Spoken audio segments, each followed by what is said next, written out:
Good morning, my people, my people, my people. My name is Chief Strongblood. I am St. Vincent and the Grenadines' favorite and most hated son. I am the diaspora machismo.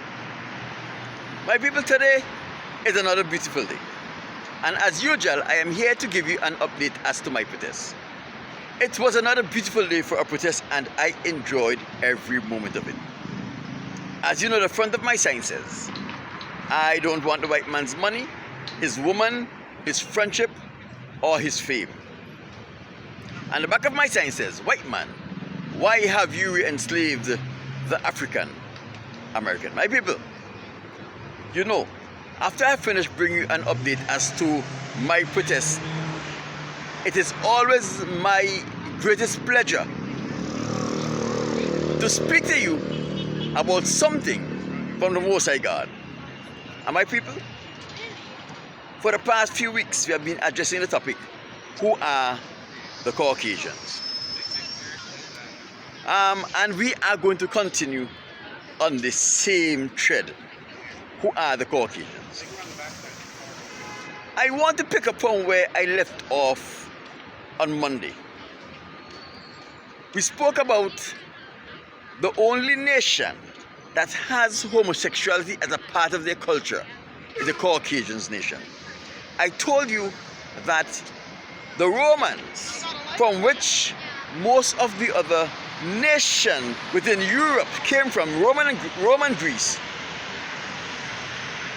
has homosexuality as a part.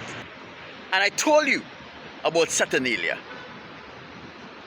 the festival of the Romans that worship the planet Saturn, which have the rape of young boys as the core of that festival, because the Roman believe when a man has sex with a young boy, he takes his strength.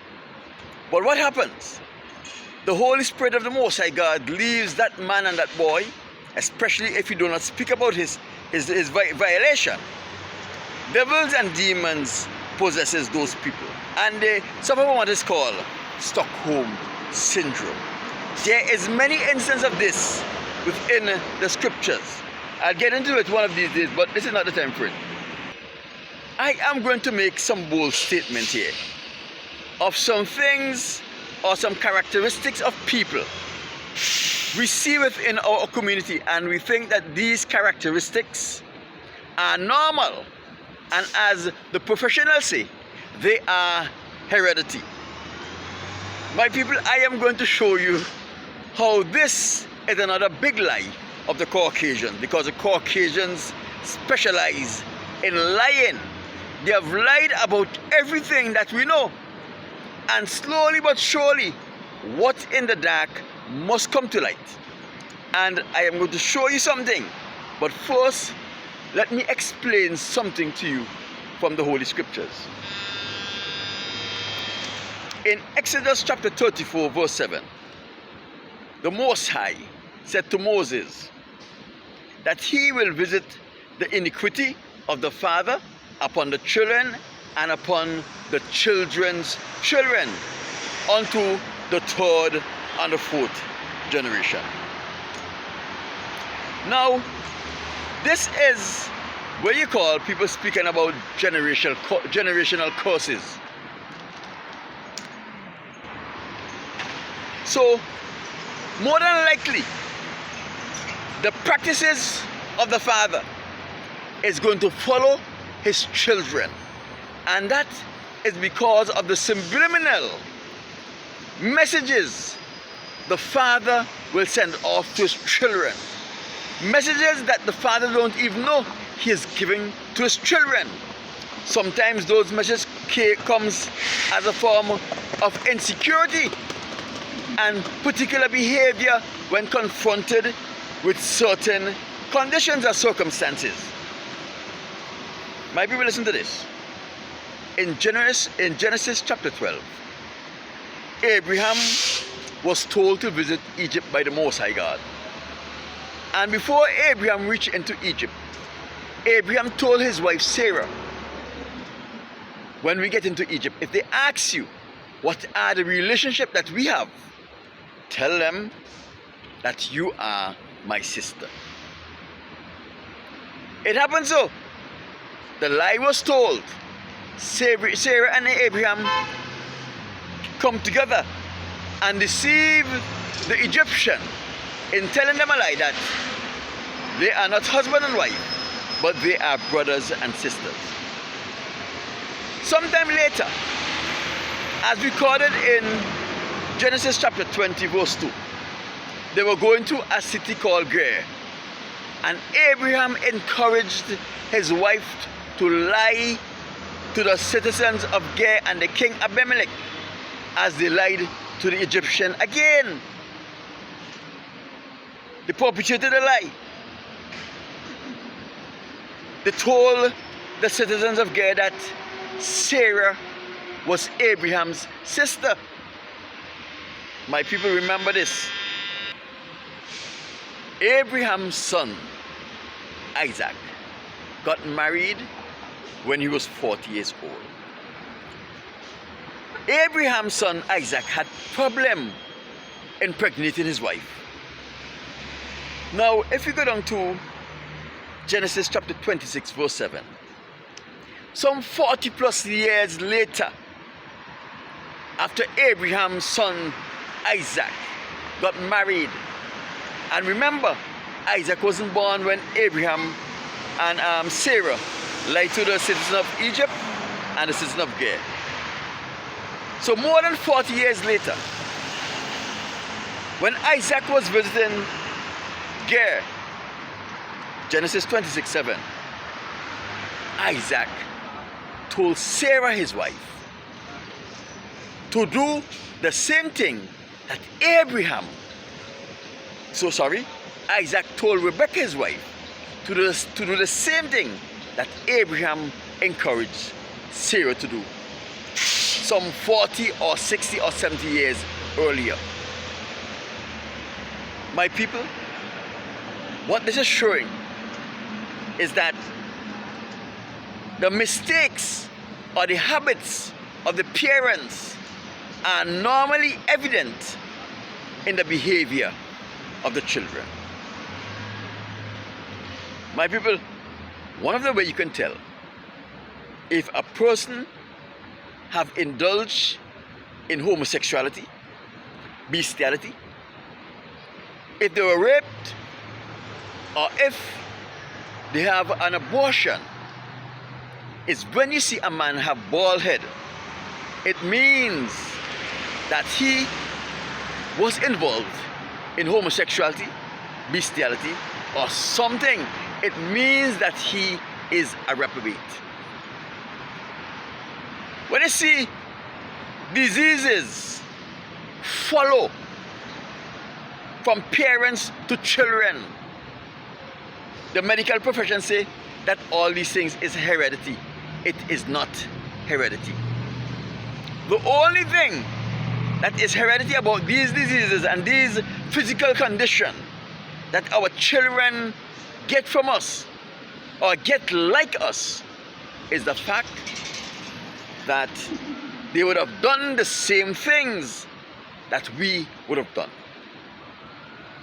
There is a 90% chance that if a man participates in homosexuality, his sons are going to participate in homosexuality. There is a 10% chance that there is one of those sons that will not participate in homosexuality. When you see a man walking around here with his bald head, all this hair patch out, and hair in the grub, and most men shave off all of their hair, it is because they have voluntarily participated in homosexuality. Bald head is not heredity. It is the Most High way of showing the world what you have done. You see all those men walking around head of a big gut in front of them. They have also participated in homosexuality. That is the Most High way of telling the world what they have done. You want to take dick up your ass like a woman would in a vagina? Then we will make you look like a woman look when she's pregnant, big belly. The bald head, signs of homosexuality. My people, the Most High words cannot lie. If a man have never participated in homosexuality, there is a 90% chance that their son will never participate in homosexuality, no matter how great the temptation. That is just a simple fact. There is a 10% chance that that child may get involved in homosexuality. Let me tell you something, my people. When I got my girlfriend Maria pregnant, and she was pregnant with my son Malik, there was many marvelous miracles surrounding Malik's birth and his mother's pregnancy. And one of the things that the Most High said to me, he said, you have to do the very things that you want your son to do. You have to live the life that you want your son to live. That is why I don't mess around with dishonesty, homosexuality, and all of these things. I will never get involved in these things. I will never encourage a woman to have an abortion. Why? Because the Most High told me that I have to live the life that I expect my son to live. My people, being a parent is a very serious thing. Very serious thing.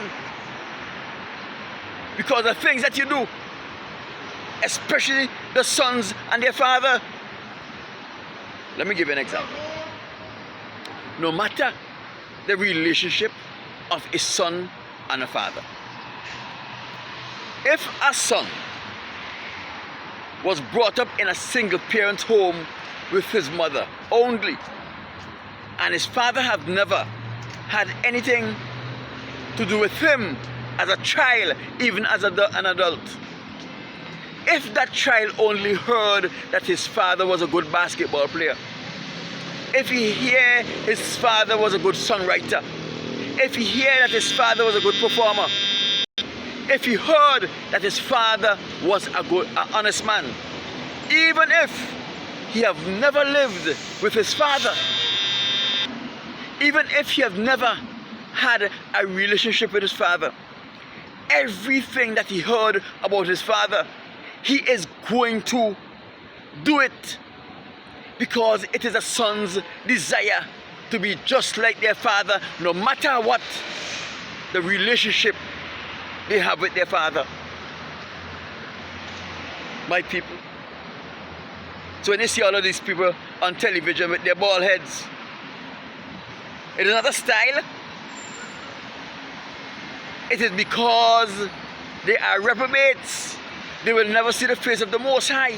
They have indulged in activities that the Most High have warned you should not indulge in. My people, you look up on TV and on the internet and you see all of these pastors, ministers of religions with their bald heads. If you are following a pastor that has a bald head, you are going straight to hell with him, because he is a reprobate. He will never do or say the things that will help you to go to heaven, because he knows he is not going to heaven, and he wants to ensure that you does not make it yourself. My name is Chief Strongblood. I am St. Vincent and the Grenadines' favorite and most hated son. I am the Diaspora Machismo. I'll talk to you soon.